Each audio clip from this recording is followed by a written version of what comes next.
ráno stanem, strašne ma bolí hlava. V ústach mám sucho, prach, piesok, púšť, Sahara. Vonku zas prší, dáš mi pripomína slzy. Tvoje chutili jak med, myslel som, že ťa mám navždy. Všetko je šedé ako v starom opustenom kine. Pripadám si, ako by som žil v čierno-bielom filme, ako by to bolo včera, čo si zapuchla dvere. Už je to rok, odvtedy stále spávať neviem. Ohryzam si nechty a pozerám sa do steny hodiny a pritom tam nie sú ani obrazy. Sedím tu sám v tomto veľkom opustenom byte, pozerám na dvere a dúfam, že niekto príde. Som tu ako väzeň, zaťahla sa opona, nedokážem odísť preč, prison break sa nekoná. Na ruke mám vytetované, musíš vydržať, na druhej smrde vykúpením, ja neviem odolať. Keď si preč, tak je mi stále zima. Keď si preč, nikto ma neobjíma. Keď si preč, chcem cítiť chuť tvojich úst. Keď si preč, tak stále myslím na smrť. Keď si preč, tak je mi stále zima. Keď si preč, nikto ma neobjíma. Keď si preč, chcem cítiť chuť tvojich úst. Keď si preč, tak stále myslím na smrť.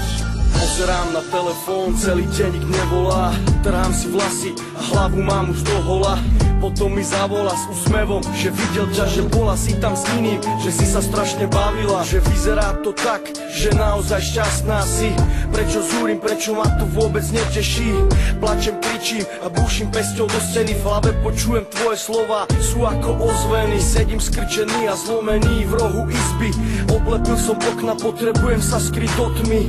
Jedlo už nemá chuť a víno nemá farbu, kvety vyschli, chcem a ja už nebudem piť vodu. Počmaral som steny, sú na nich divné obrazy. Rozprávam sa sám so sebou, dávam si divné otázky. Začínam mať paranoje, asi som sa zbláznil. Pripadám si okradnutý, cítim sa prázdny. Žiletka na stole volá na mňa, skončí to, nebude to boleť. Tak poď, tak urob to, ešte naposledy pozriem na tvoju fotku a potom beriem do rúk svoju novú kamarátku. Keď si preč, je mi stále zima. Keď si preč, nikto ma neobjíma. Keď si preč, chcem cítiť chuť tvojich úst. Keď si preč, tak stále myslím na smrť. Keď si preč, je mi stále zima. Keď si preč, nikto ma neobjíma. Keď si preč, chcem cítiť chuť tvojich úst. Keď si preč, tak stále myslím na smrť.